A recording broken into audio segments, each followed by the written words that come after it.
People ask me about it just about every week now. My granddaughter read something online. The neighbor stopped me on the porch. My doctor brought it up again at my last visit.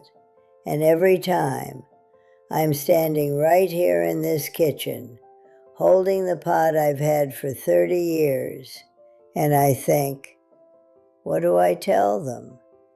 Because I honestly don't know.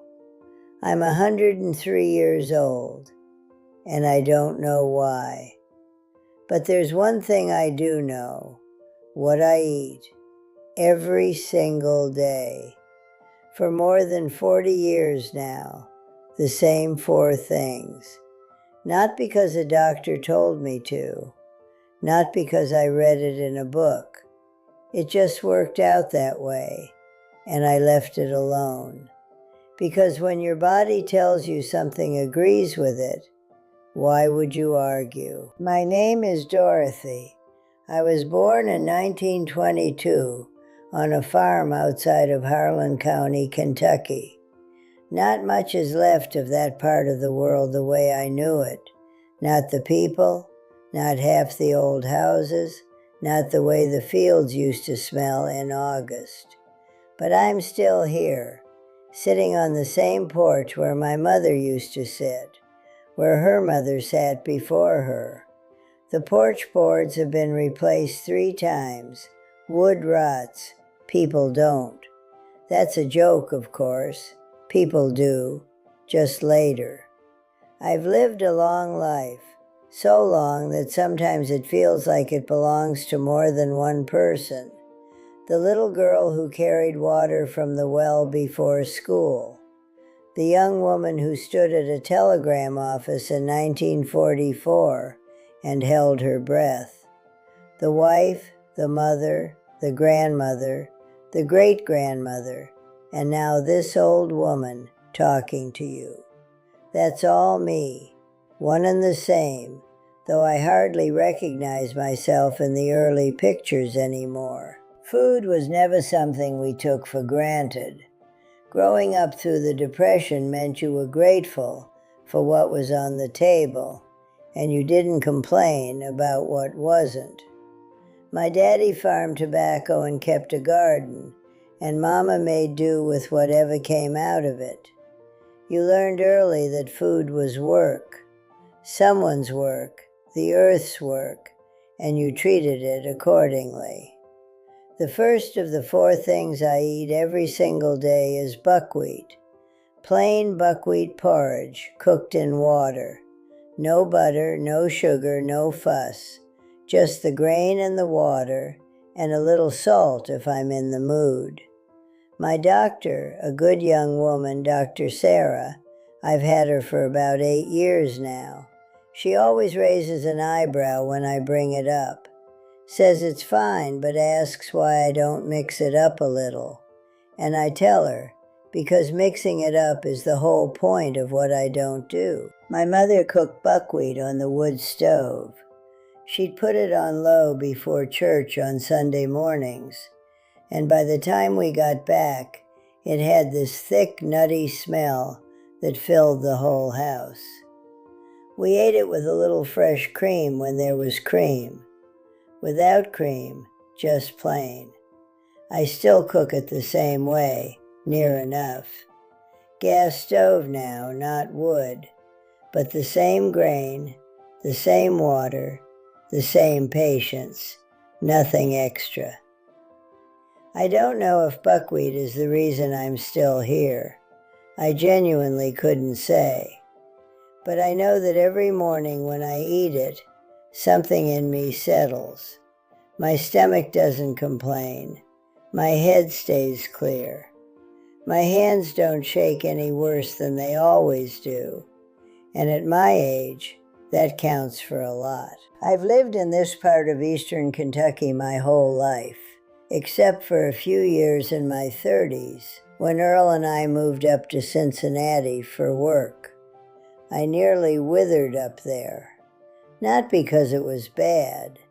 Earl had good work, we had a decent apartment, the neighbors were kind. but it wasn't mine. I couldn't grow anything, couldn't keep chickens, couldn't look out the window and see anything I recognized. We came back after 4 years, and I haven't left since. The second thing is eggs. 2 eggs every morning, hard-boiled. Not fried, not scrambled, hard-boiled. I've had chickens most of my life. Don't have them now. Can't manage the coop anymore. But my neighbor Patsy brings me eggs twice a week, straight from her hens. Those yolks are so deep orange, they look like little suns. You can't get that from a carton. The eggs are part of a ritual more than anything else. I get up around 6. Still, even now, force of habit from 60 years of farming hours. I put the small pot on, drop in 2 eggs. While they cook, I stand at the kitchen window and look out at the yard. In winter, it's still dark, and the bare oak tree out back looks like something out of a story. In summer, the light comes up slow and golden through the garden. Then I sit down. Buckwheat, eggs, a glass of warm water.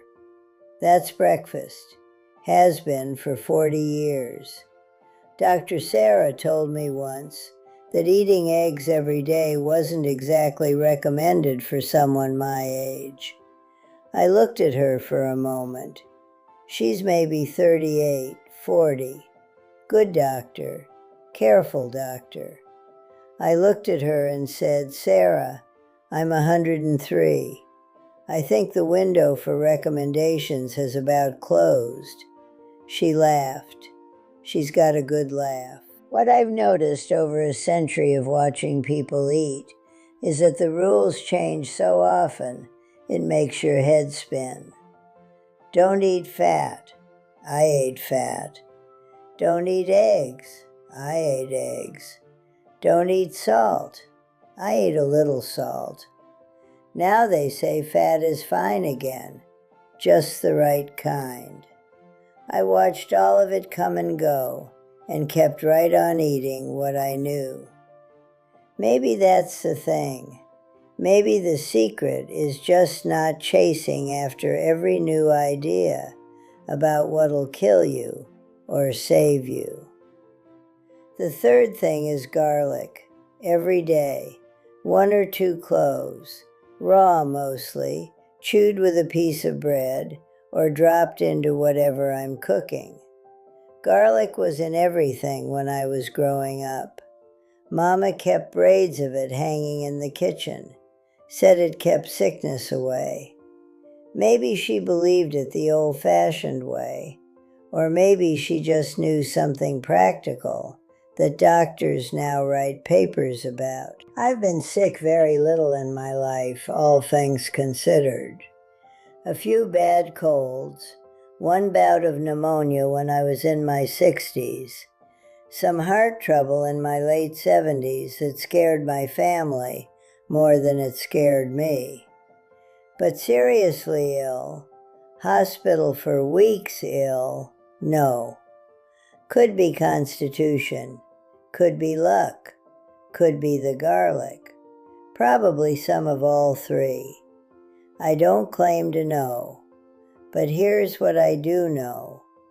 There are things that agree with you, not because someone said they would, but because you can feel it in your body. Garlic is one of those things for me. After it, I feel cleaner somehow. That sounds strange, I know, but I don't have a better word for it. My Earl didn't care for garlic, said I smelled like an Italian restaurant, which he did not mean as a compliment. I told him, well, I'm healthy, and that's that.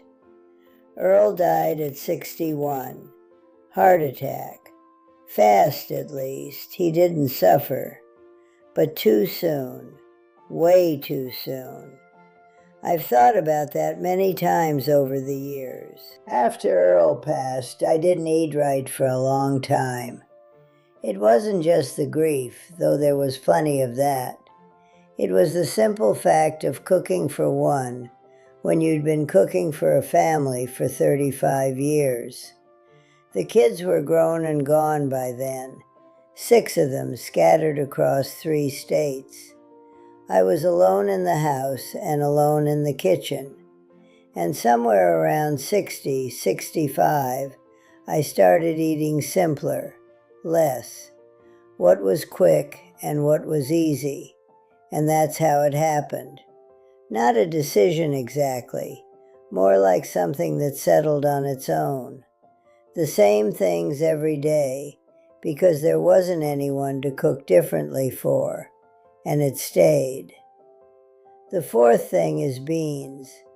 White beans cooked from scratch, not canned. Canned beans have always tasted off to me, something in the metal. Dried beans soaked overnight, simmered slow through the day. I eat them at lunch most days, with a piece of cornbread if I've made any, or just plain with some onion cooked down in the pot. Beans were as basic as breathing where I grew up. Every farm had them. Pole beans along the fence in summer, dried beans in the cellar for winter. Nothing fancy, nothing diet conscious, just food. The same food that grew 10 feet from the back door. The same food my mother canned every August. The same food I canned after her. My grandson Tyler, he lives up in Louisville, comes down a few times a year, brought me a bag of supplements last Thanksgiving. Joints, heart, memory, you name it.